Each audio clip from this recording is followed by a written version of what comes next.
अपने पसंदीदा शायर की वीडियो सबसे पहले पाने के लिए एना मुशायरा आज ही सब्सक्राइब कीजिए और बेल आइकन दबाना ना भूलें। शुक्रिया।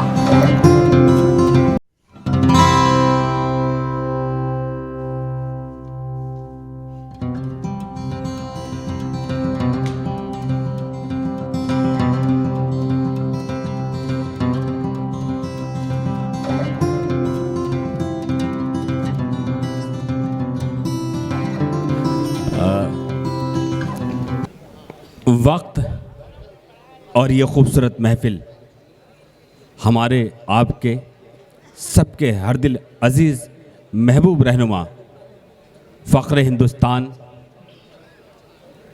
खादिम कौम मिल्लत मोहतरम अबू आसिम आज़मी साहब की एक ऐसी शख्सियत है।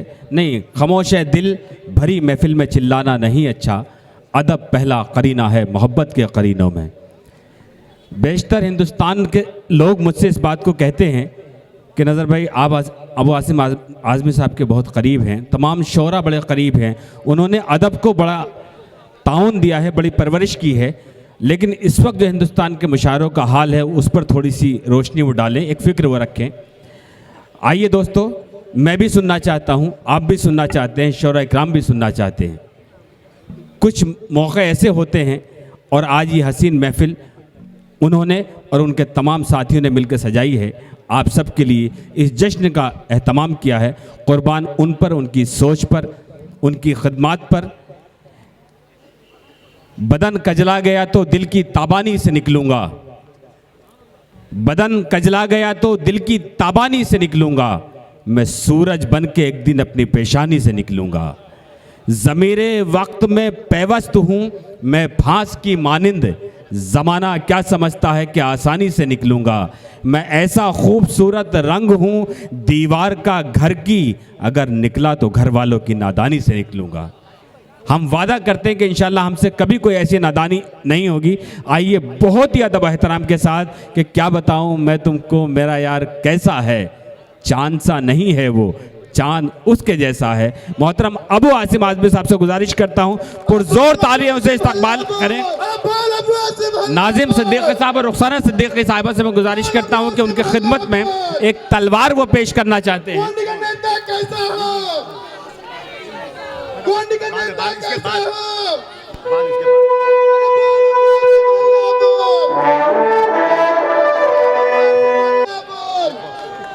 बबलू भाई रुक जाइए, इतनी जुर्रत में सरेदार भी कर सकता हूँ। एक मिनट बबलू भाई, इतनी जुर्रत में सरेदार भी कर सकता हूँ, अपने लहजे को मैं तलवार भी कर सकता हूँ।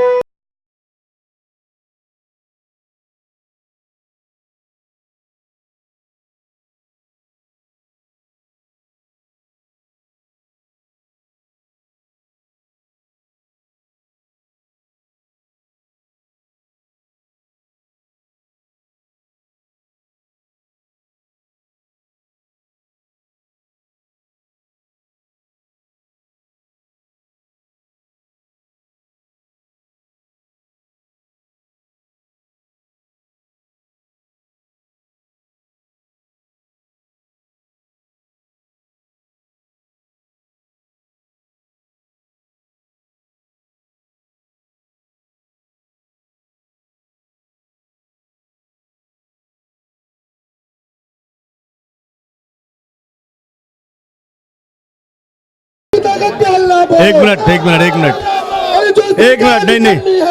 नहीं, एक मिनट, ये पॉलिटिकल मीटिंग नहीं है, प्लीज। ये राजनीतिक मीटिंग नहीं है। मैं अपने तमाम साथियों के जज्बात का बहुत बहुत खैर मुकदम करता हूं, लेकिन ये राजनीतिक मीटिंग नहीं है। तमाम समाजवादी पार्टी के तमाम कारपोरेटर्स, तमाम लीडरान, तमाम शोराए कराम, शायरात, आए हुए तमाम मेहमानान और इतनी बड़ी तादाद में यहाँ बैठे बुजुर्गों, नौजवान साथियों, भाइयों और बहनों, आज 31 दिसंबर है। 12 बजे से 2019 शुरू हो जाएगा। हमारी सरकार ने आज इजाज़त दिया है कि रात सुबह 5 बजे तक जितना भी हुल्लड़ करना है, जितना भी नाचना गाना है, पटाखे फोड़ना करो। मैं बड़ा खुश हो गया कि आज मैं सुबह 5 बजे तक मुशायरा चलाऊंगा, तमाम शोराओं को सुनूंगा। लेकिन जब मैंने कमिश्नर साहब से बात किया, कहने लगे नहीं, नाचने गाने के लिए परमिशन है, मुशायरे के लिए नहीं है। अंधेर नगरी चौपट राजा कहता है कि बर्बाद गुलिस्तान करने को बस एक ही उल्लू काफी है। यहां तो हर शाख पे उल्लू बैठा है, अंजामे गुलिस्तान क्या होगा। दोस्तों, आज इतने लोग माशाअल्लाह बैठ करके शायरी सुन रहे हैं। उर्दू जबान जो हमारे इसी मुल्क की जबान है, ये जबान कहीं से आई नहीं। इसी उर्दू जबान ने हारी हुई फौजों के बदन में इनकलाब जिंदाबाद का नारा देकर के एक बहुत बड़ी हरारत पैदा करके हारी हुई फौजों को जीतने का एक मकसद पैदा किया था। ये उर्दू जबान, उर्दू में मोहब्बत है, उर्दू में शराफत है। मैं क्यों ना पढ़ूं उर्दू, उर्दू मेरी इज्जत है।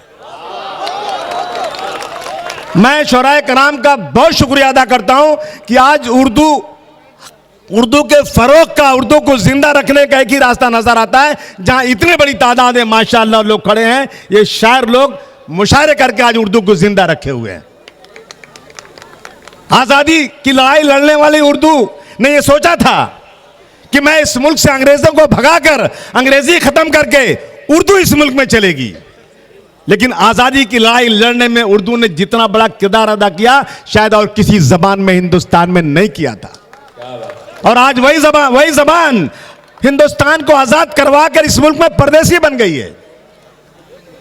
हम उर्दू को जिंदा रखेंगे इंशाअल्लाह ताला। मैं बहुत मुबारकबाद पेश करता हूं इतने आए हुए लोगों को लिए। मैं सब तालियां बजाओ माशाअल्लाह, इतनी बड़ी तादाद में आप लोग आ जाएं। दोस्तों, अभी हमारे आजाद प्रतापगढ़ी साहब बहुत अच्छी शायरी कर रहे थे। आज इस मुल्क के अंदर सिर्फ और सिर्फ सुबह से शाम तक सिर्फ और सिर्फ हिंदू और मुसलमान, पाकिस्तान और हिंदुस्तान, नवाज शरीफ और न जाने क्या क्या नाम लेकर के इस मुल्क में राजनीति चल रही है। इंशाअल्लाह 2019 में न रहेगा बांस न बजेगी बांसुरी इंशाअल्लाह। हद कर लिया लोगों ने। आज मुझे याद है दोस्तों, अभी एक जजमेंट आया दिल्ली में, सिख 1984 के सिखों के कत्लेआम पे एक जजमेंट आया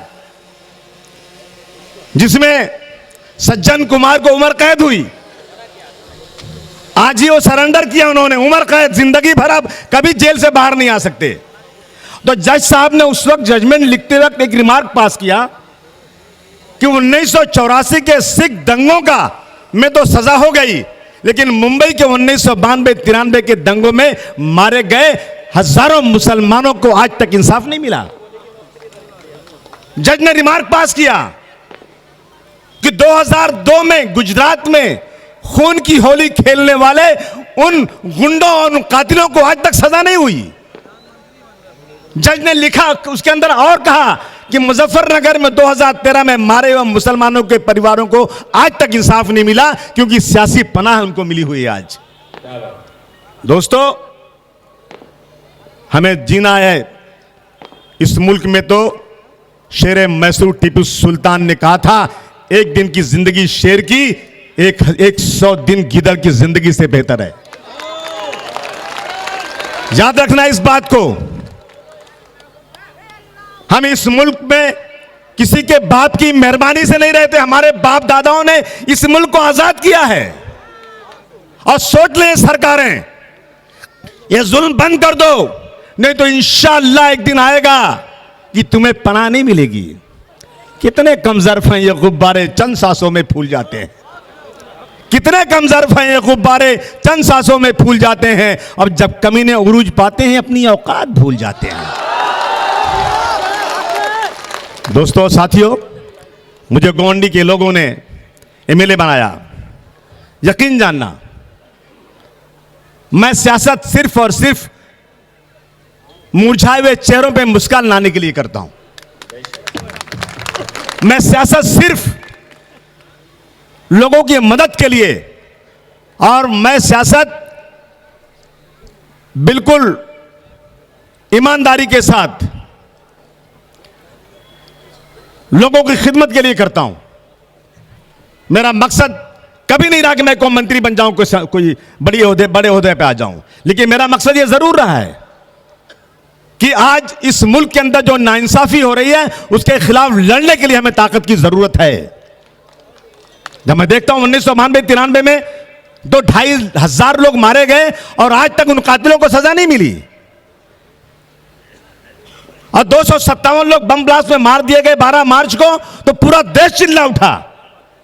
एक तरफ 257 की लाश है, एक तरफ 2,500 लोगों की लाश है। 2,500 लोगों को इंसाफ नहीं मिलेगा। हम लोग सब बीजेपी को हटाएंगे इंशाअल्लाह ना। किसको लाएंगे फिर? समाजवादी कहां यहां सत्ता में आने वाली है? समाजवादी तो यूपी में इंशाअल्लाह ताला पटक देगी उठा करके मोदी और योगी को। लेकिन एक बात कहूंगा आज मैं, हमें हटाना है बीजेपी को, तो यहां अगर आएगी तो कांग्रेस और एनसीपी ही आएगी। सत्ता उन्हीं के हाथ में आएगी। अबू आसिम को क्या, गोंडी से एक सीट मिल जाएगी, एक बाइकल्ला से इंशाअल्लाह मिल जाएगी, रईस को लड़ा दूंगा बाइकल्ला से, एक इंशाअल्लाह भिवंडी से मिल जाएगी, 3-4 सीट मिल जाएगी। लेकिन हाथ उठाकर दुआ कर देना कि कांग्रेस और एनसीपी को अबू आसिम की जरूरत पड़ जाए। जिस तरह से मध्य प्रदेश में अखिलेश यादव को एक सीट मिली थी और पूरा परिवार राहुल गांधी का अखिलेश यादव के सामने झुका था कि एक सीट पे मदद दे दो, एक बार अबू आसिम के साथ ये नौबत आएगी इंशाअल्लाह। इन फिरका परस्तों को कैफरे किरदार नहीं पहुंचाया तो अपने बाप की औलाद ने तुमको यकीन दिलाना चाहता हूं। मैं बार बार कांग्रेस से बोलता हूं कि 2014 के पहले की कांग्रेस नहीं चलेगी। हमको ये वादा करो कि तुम अपना किरदार बदलोगे। इसलिए आपके बीच में चलकर आया हूं। मैं देख रहा था कि 1992-93 बाबरी मस्जिद की शहादत के बाद आरएसएस पे बैन लगा था और हाई कोर्ट ने कहा कि यह बैन गलत है। कांग्रेस अपील में सुप्रीम कोर्ट नहीं गई, लेकिन सीमी पे बैन लगा और दिल्ली की अदालत में गीता मित्तल नाम की एक जज साहिबा ने 252 पेज का जजमेंट दिया कि सिमी के खिलाफ कोई सबूत नहीं है, इसकी जो है इसके ऊपर से जो बैंड उठा दिया जाए। कांग्रेस पार्टी ने सुप्रीम कोर्ट में जाकर स्टे ले लिया और आज तक बैंड नहीं उठाया गया। यह इंसाफ है क्या इस देश के अंदर? यह इंसाफ नहीं है। इस देश का संविधान हिंदू और मुसलमान, सिख, ईसाई को एक तरह से देखने को कहता है। आज हमें मस्जिदों में नमाज नहीं पढ़ने दिया जा रहा है। हमारी हजारों एकड़, लाखों एकड़ जमीनें वक्फ बोर्ड की सरकारों ने दबा कर रखी है। अगर वो जमीनें हमारे बाप दादाओं की, जिन्होंने अपनी जमीनों को मस्जिदों, मकबरों और स्कूलों, कॉलेजों के लिए दिया था, वो जमीन हमारे बाप दादाओं को वापस कर दो। हमारी तुम्हें किसी मेहरबानी की जरूरत नहीं, हमारी कोई मेहरबानी नहीं चाहिए हमको। तो दोस्तों, मैं आया हूं, एक गुजारिश करता हूं और समाजवादी पार्टी के कार्यकर्ताओं से भी कहता हूं, हम सबको खुश नहीं कर सकते। बहुत मुश्किल काम सबको खुश करना। मैं एक दिन एक ड्रामा देख रहा था।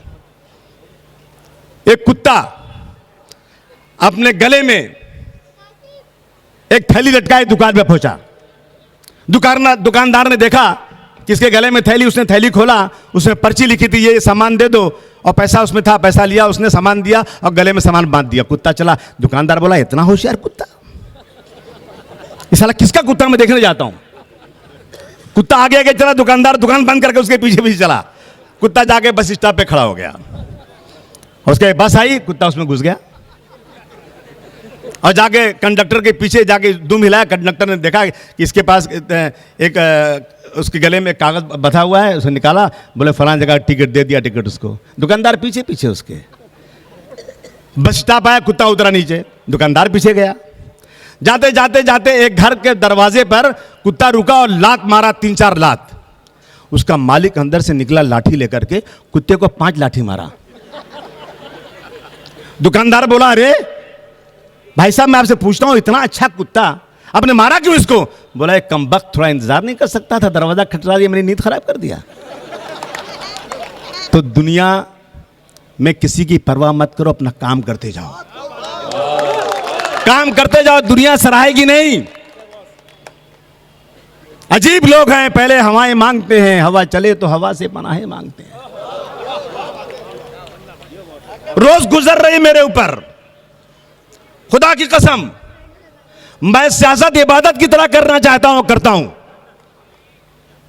अजीब लोग हैं, पहले हवाएं मांगते हैं, हवा चले तो हवा से पनाहें मांगते हैं, चिराग खुद ही बुझाते हैं अपने दामन से, चिराग बुझने लगे तो दुआएं मांगते हैं। गोंडी वालों, गोंडी वालों, मेरे दिल का एक कर्ब है, मेरे दिल का एक दर्द है।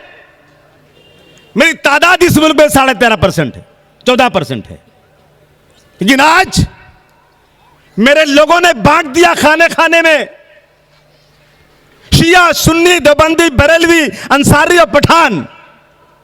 ऐ नादानों, इमारत है इस्लाम नाम की, उस इमारत पे हमला हो रहा है, उसकी तुमको कोई फिक्र नहीं।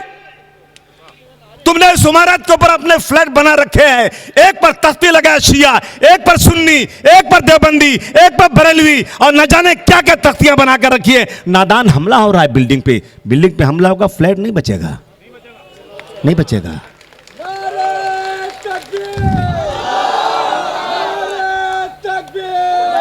मैं उलमाए कराम के पैर के धूल के बराबर नहीं हूं।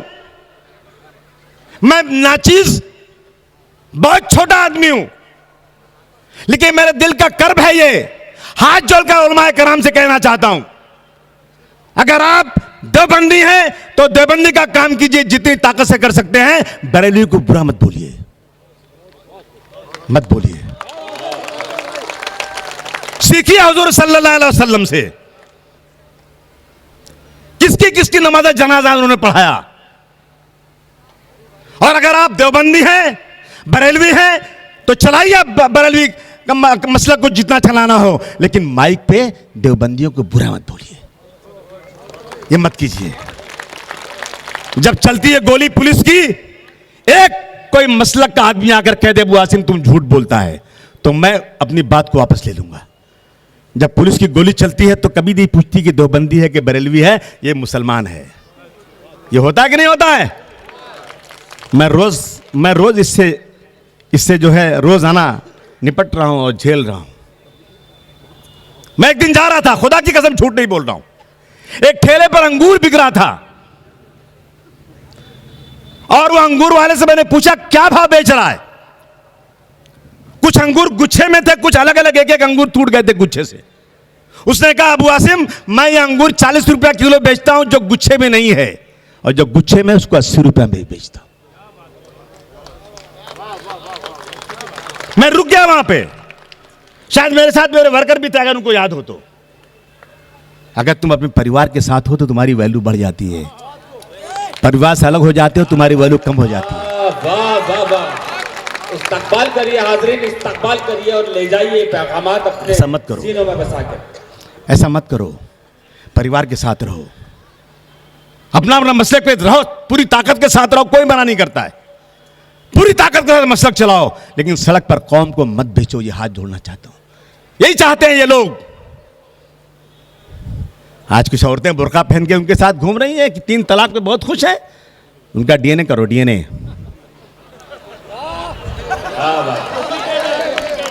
वो नहीं होंगे मुसलमान, कोई सवाल ही नहीं पैदा होता। बुर्का पहन के ये लोग आरएसएस की कोई चमची है, ये मुसलमान कैसे हो सकती है? ये हो रहा है देश के अंदर आज। आइए हम सब तय करें कि हम इस मुल्क में इज्जत आबरू की जिंदगी गुजारेंगे। और एक बात और आखिरी कहना चाहता हूं, सुनोगे आप लोग? हुजूर सल्लल्लाहु अलैहि वसल्लम के रास्ते पर चल, हुजूर सल्लल्लाहु अलैहि वसल्लम के लिए जान दे सकते हो? जान दे दोगे उनके लिए? और उनके बताए हुए रास्ते पर चल सकते हो? बहुत आसान बात है, एक ही काम करो। मैंने आजमाया 2-3 जगह पे। आज से ये तय कर लो इस मुशारे से निकलने के बाद कि मेरे मोहल्ले में जितने भी गैर मुस्लिम हैं मैं उससे कहूंगा आधी रात को खून की जरूरत पड़ेगी तो हम शहदाई हैं हुजूर के, सुभान अल्लाह, वाह वाह। ये तय कर लो, खुदा की कसम तुमको चैलेंज के साथ कहता हूं, कितना बड़ा भी नफरत फैलाने वाला होगा, एक दिन 2 दिन 3 दिन चिल्लाएगा, चौथे दिन तुम्हें गले मिल जाएगा और आरएसएस की दुकान बंद हो जाएगी। भाई भाई एक साथ रहेंगे हम लोग, हिंदू और मुसलमान, वो अपने मसलक पर चले, वो अपने जात पर, मैं अपने जात पर, वो मंदिर में जाए मैं मस्जिद में जाऊं। यही कहा था सर सैयद अहमद खान ने, मेरा देश एक खूबसूरत दुल्हन है, इसकी 2 सुंदर आंखें हैं, एक हिंदू और एक मुसलमान, अगर एक भी खराब हो गई तो ये सुंदर नहीं बदसूरत हो जाएगी। तय करो आज से, कम से कम गोंडी में तय करो आज से। जिस तरह से पिछले उसमें अपना नहीं, गणपति नहीं, जब वो हो रहा था मुहर्रम का, वो हो रहा था एक ही स्टेज पर मुहर्रम भी हुआ था प्लाट नंबर 24 में, और इसी स्टेज पे गणपति का भी हुए थे, इसी स्टेज पर दुर्गा पूजा। हम ये करेंगे तो इंशाअल्लाह ताला जो 2 लाख स्कूल आरएसएस ने खोल के रखा है मुसलमानों को बदनाम करने के लिए, मुसलमानों की हिस्ट्री गलत दिखाने के लिए, उनकी दुकान बंद हो जाएगी और ये देश एक खूबसूरत देश बन जाएगा। मैं बहुत शुक्रगुजार हूं आप लोगों का, आपने मेरी बातें सुनी। मैं नहीं तकरीर करना चाहता था, मैं इसे सियासी मंच नहीं बनाना चाहता हूं। और सुन लो गोंडी वालों, अगर मैंने अच्छा काम किया है तो मेरे साथ रहना, अगर मैंने गलत काम किया तो खुदा की कसम मुझे एक वोट नहीं चाहिए। मैं वोटों का पुजारी नहीं हूं, मुझे वोटों की जरूरत नहीं है, मुझे अपने लोगों के चेहरे पर मुस्कान लाना है, लोगों को अच्छा रखना है। मैं कभी वोटों के लिए झूठ नहीं बोलूंगा, मैं मेरी पूरी ईमानदारी से काम कर रहा हूं, करते रहूंगा, मुझे वोट मिले मिले, नहीं मिले नहीं मिले, अल्लाह ताला की खुशी के लिए काम करता हूं। क्या कहने, माशाल्लाह। सच कहूं मुझको वो इंसान बुरा लगता है, सच कहूं मुझको वो इंसान बुरा लगता है, और हाथ फैलाए मुसलमान बुरा लगता है। जिस दिन मैंने पढ़ा दिल्ली का वो जजमेंट मैंने पढ़ा जिस दिन दिल्ली का सज्जन कुमार को सजा का, उसी दिन मेरे दिल में जज्बात बढ़ा और मैंने कह दिया समाजवादियों से कि 5 तारीख को मैं भी आजाद मैदान में एक मीटिंग रखकर सरकार को याद दिलाऊंगा कि मुंबई के दंगे के लोगों को भी सजा दिलाओ। आवाज लगाना है, करूं कि नहीं करूं, करूं कि नहीं करूं, बोलो। आ जाना आप लोग। और 3 तलाक अभी देखो कितनी अच्छी तरह से आजाद भाई ने पढ़ के बताया है। ये सिर्फ मुसलमानों को, ये चाहते हैं कि मुसलमान कह दे कि तुम कानून कुछ भी बनाओ, हम देश के कानून को नहीं मानेंगे, हम शरीयत को मानेंगे। हम जोर से कहेंगे तो ये जाके गांव-गांव में हमारी सीडी सुनाएंगे कि देखो ये कहते हैं हम देश के कानून को नहीं मानेंगे। मुसलमानों को सिर्फ बदनाम करने की शादी से कर रहा है। जबकि ये जो है कौन सी मंदिर है वहां पे केरल में, सबरीमाला मंदिर में कानून आ गया और ये कहता है अमित शाह, ये तो बहुत बड़ा गुंडा है, अरे लाखेरा आदमी है भाई, इसको तो निकाल दिए थे, गुजरात तो आ ही नहीं सकता, ये पूरे देश का नेता बन गया। अरे बाप रे बाप, कैसे कैसे क्या बन गए। जाओ अमित शाह, जल्दी जाओ गुजरात में जाओ, नरेंद्र मोदी जा जल्दी जमीन पाक कर, बहुत थक गए तेरे भाई और बहनों, क्या क्या करते हैं। तो 5 तारीख को आजाद मैदान में धरना दूं ना, आओगे तुम लोग? अरे सच बोलो यार, मेरा काम नहीं है ये, मैं अपनी मिल्लत और कौम की इज्जत के लिए काम कर रहा हूं। अगर तुम सब आओगे ना तो सरकार का पसीना छूट जाएगा, इतने लोग आ जाएंगे ना तो सरकार हिल जाएगी। इलेक्शन है, हम अफिडेविट लेंगे, हलफनामा लेंगे कांग्रेस और एनसीपी से कि अब अगर तुम चुनकर आए तो दोबारा महाराष्ट्र में ये नहीं होगा, और जो हुआ है 1992-93 में श्री कृष्णा कमीशन की रिपोर्ट को लागू करो, तब कुछ काम बनेगा। करेंगे आप लोग ना?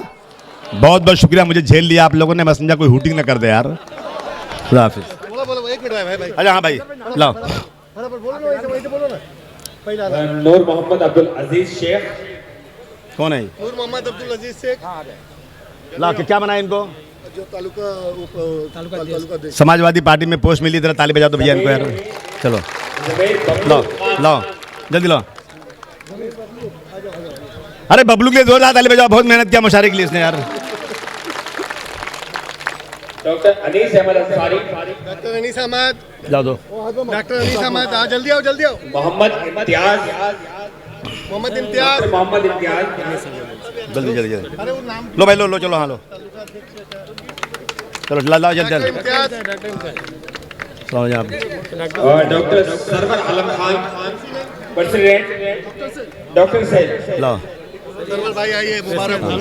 शुक्रिया सर भाई चलिए चलिए और बचा नबीउद्दीन शफी खान जावेद जावेद आलम जावेद आलम साहब लास्ट चल जाओ अरे एक बार ताली तो बजा दो यार चलो